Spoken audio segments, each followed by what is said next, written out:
How many civilians in Rafa, of the 1.5 million people there, is Israel prepared to view as collateral damage to eliminate the remaining Hamas terrorists?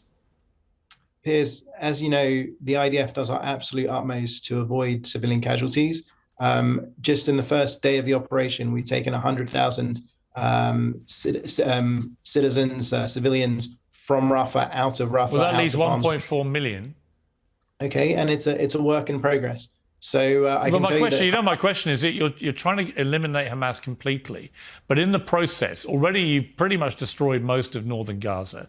You've already killed up to 40,000 people, depending on whether you accept the Hamas-run health authority numbers. Obviously, a number of those people are Hamas, and a large number are innocent civilians, women and children. And if you go into someone like Rafah, which has 1.5 million people who've been told to go there by Israel, who've been displaced from their homes, which have been destroyed in the main, and gone to this refugee camp, how many could die before Israel says we can't continue this operation? Piers, we're fighting against Hamas, a genocidal terror organization. I've seen your coverage, your tremendous coverage of what Hamas did to us on October 7th. You and I know they want to do it again and again and again. That's their words, not mine. Now, we'll do what we have to do to go after Hamas, to avoid civilian casualties, something that we have successfully done. Out of that Hamas number that you just gave, more than 14,000 are terrorists that we took out. There's more than 25,000 Hamas and Islamic Jihad terrorists taken off the back. How many civilians do you believe you've killed? We will get to a clip from the other part because there was a spicy part later that you need to see. But that spokesman, not so strong with the mathematics. Again, we're having a lot of problem with the math of 10-7. It's how they say it in Europe. Maths, right? That's like British saying maths. We call it mathematics or just math here, but it's addition, subtraction, multiplication, these sort of things. Not unusual. And they seem to be able to do it to count the military men of Palestine, men of military age. They seem to do that fine. But it seems like the math doesn't work when it comes to women and children for some reason. Maybe it's like a woke thing. I don't know. Maybe it's non-binary in that calculation. I don't know. But there is more to learn on that. And there's some books that kind of accompany what we need to learn to fill in the gap, because I don't think that guy's telling us the truth. And there's some interesting Nazi secrets lurking behind all of this. Remember, Israel, according to the Haganah agent who was interviewed by John Loftus for this book, right? So there's a Haganah agent who says they blackmailed Nelson Rockefeller to get the votes of the United Nations. And then this is a John Loftus book about how the U.S., the UK, and Israel worked with the Nazis after World War II, especially with the intelligence. And the intelligence apparatus seems to be the same thing that's working this Operation Gladio, fund the enemy, Arab army proxy to justify Western colonial expansion. Seems to be a current theme ever since Zbigniew Brzezinski, Operation Cyclone 1979. But one of the magnum opus elements of Loftus's career is this book, The Secret War Against the Jews. And you can see who's involved. Like there's the Queen of England. There's the guy who got shot in Dallas. There's a guy who worked psychological operations and sent his PSYOPs people into the camps after World War II. Here's St. John Philby. Here's H.W. Bush. Here's Oliver North, Margaret Thatcher, and that guy who used to date Clyde Towson right there.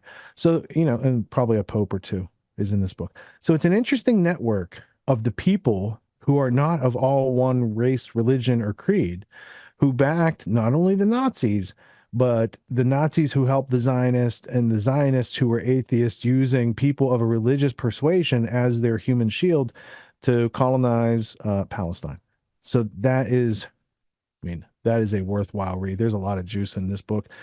And Loftus holds NATO security clearance, so he gets to look at all the countries' records when he's talking about the people who were up to no good. MI6 groomed an Arab proxy army back in 1928, and then the son of the guy who made it, Sinjin Philby, went native and brought that into existence. His son, Kim Philby, sold it to Alan Dulles. And then the Pirates of Wall Street, they had a proxy army. Look, here's Philby Sr. being talked about right there. So, like, this is a really interesting book. If you have not had the pleasure of reading this book, How Western Espionage Betrayed the Jewish People, might be today. I don't know, but check it out. And last but not least, talking about those insider trades with 9/11 made me think of this book. Because if you're looking to solve 9/11, there might be a few references at the back of this book. Does he have an index?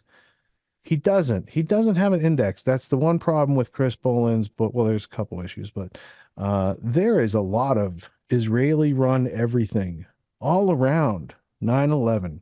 And I just think it's coincidental because I was really thinking it would be Hamas or, one of those Arab enemies. But there's a whole lot of interesting aspects in here because people who have terrorism committed on their soil all the time, do you think they would hesitate to participate in some terrorism on American soil? So let me ask this question. On page 53, there's a quote here at the bottom. The Zionists also began using terrorism as a tactic against the West in the 1940s, carrying out the false flag terror attacks against the United States and Britain as far back as the bombing of Jerusalem's King David Hotel on July 22nd, 1946. The bombing of the luxury hotel was ordered by Menachem Begin, head of the Irgun. So that's kind of a terrorist tactic. And there's some legitimate questions that should be asked about 9/11 juxtapositions, but I do want to provide you with this reference because I promised it earlier that this should be put into the record. So I do have that, and we're going to play it after this next media block because I have to get it queued up for you. So what you have here is actually we have LD, will you play like just that 30 seconds of the former Israeli spokesman? This is the person that Piers used to debate until they got this new guy. I just wanted you guys to see it. Yeah.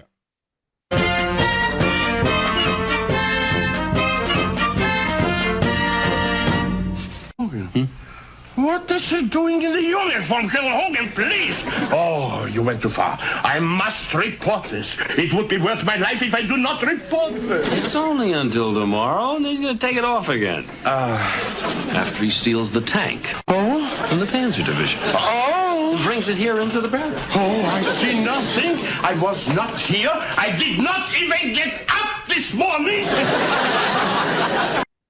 That's exactly why he was qualified for the job, but he had other things to do. So they got that new guy that Piers just beat up. I mean, Piers is really punching down. You go to a national spokesperson who's bragging about how many people they killed, but he was bragging not about the part that Piers wanted him to brag about. So that's kind of a tough nut to crack. What we have up is we have a musical interlude, and then we have the creator of Dilbert. You might have seen the cartoon in the past, had some laughs with Scott Adams.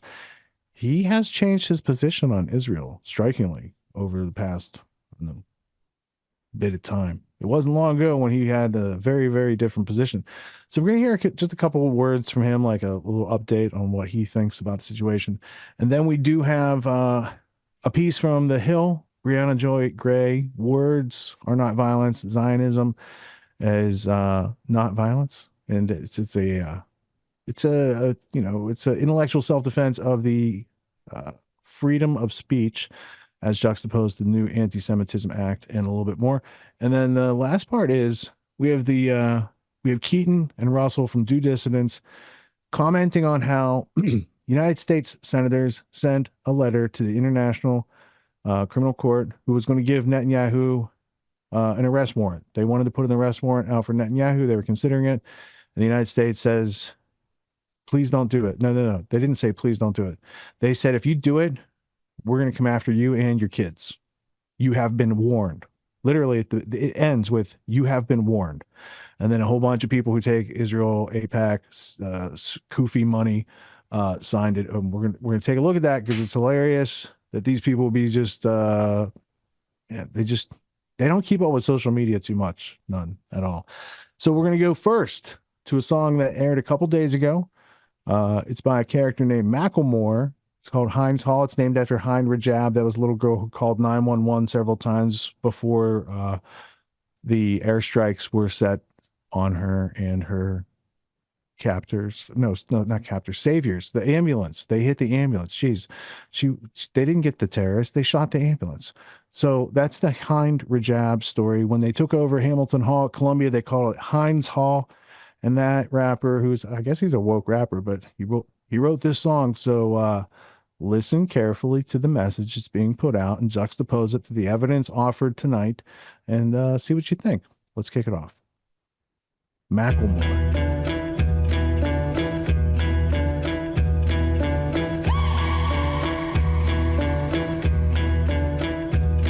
Yeah, the people they won't leave. What is threatening about divesting and want a piece? The problem isn't the protests, it's what they're protesting. It goes against what our country is funding. Block the barricade until Palestine is free. Block the barricade until Palestine is free. When I was 7, I learned a lesson from Cuban Eazy-E. What was it again? Oh yeah, fuck the police. What makes the Grand Theft World podcast unique, invigorating, exciting, and informative? Most other podcasts out there are either doing straight up interviews or they're just covering the daily news. They're covering current events from the day they happened. And that is effective. It's useful. It's a great starting point. And then sometimes these current events change during the week past the first story. So we like to give it a little time. You have to wait till some of the dust settles on these stories in order to give them accurate coverage. And the other thing that's really missing in the media landscape is covering the articles that are coming out every day. That's great. That's necessary. But who's bringing in contextual history so that you can understand what has been going on for decades and decades to lead up to the machinations and actions that we see unfolding today? So what we do here on the podcast is we cover current events. Many of these things are censored, but we wait about a week. As a forensic historian, I focused mainly through my career on the history of globalism and collectivism and things that they call maybe the New World Order. There's a lot of facts to these sort of circumstances, groups, events, activities, working groups that they've had over time. So for Grand Theft World listeners, we not only break down the current events, most of which that are censored during the week, we provide you with contextual history, we give you the source notes, the references, we do deep dives, and this really empowers you with an understanding of context and history so that you can make more informed decisions in your life. There's also a community, a membership where you guys can actually ask questions and we can get into the show and we can share evidence. And there's a town hall weekly for Grand Theft World for those who listen to it and are interested in covering the stories that we don't get to during a 6-hour show. Listening to it an hour a day, you could easily consume the week's news, but you're going to have substance and meaning and context and understanding. And with that, you can make higher quality decisions in your life. So if you're interested in more quality in your life, go to grandtheftworld.com, click podcast at the top, and we'll see you there. Thank you. These allegations are false. This isn't Grand Theft Auto, folks. This isn't a video game. What are the most surprising things that you discovered once you started pulling on that thread? Who he was connected to, what institutions he was influential over, what events he participated in? Come on, man. What are we talking about? Come on, man. No. You don't have to think about it, dude. I got this quote because you said you didn't know much about Klaus Schwab. I made it my job to, as soon as this happened, I'm like, okay, this guy's their front man. Let me learn about the official history of the World Economic Forum. I got their 40-year history. I got every book that Klaus Schwab has written or ghostwritten. I went through those books. This is one of the most interesting passages. Come on, man. Come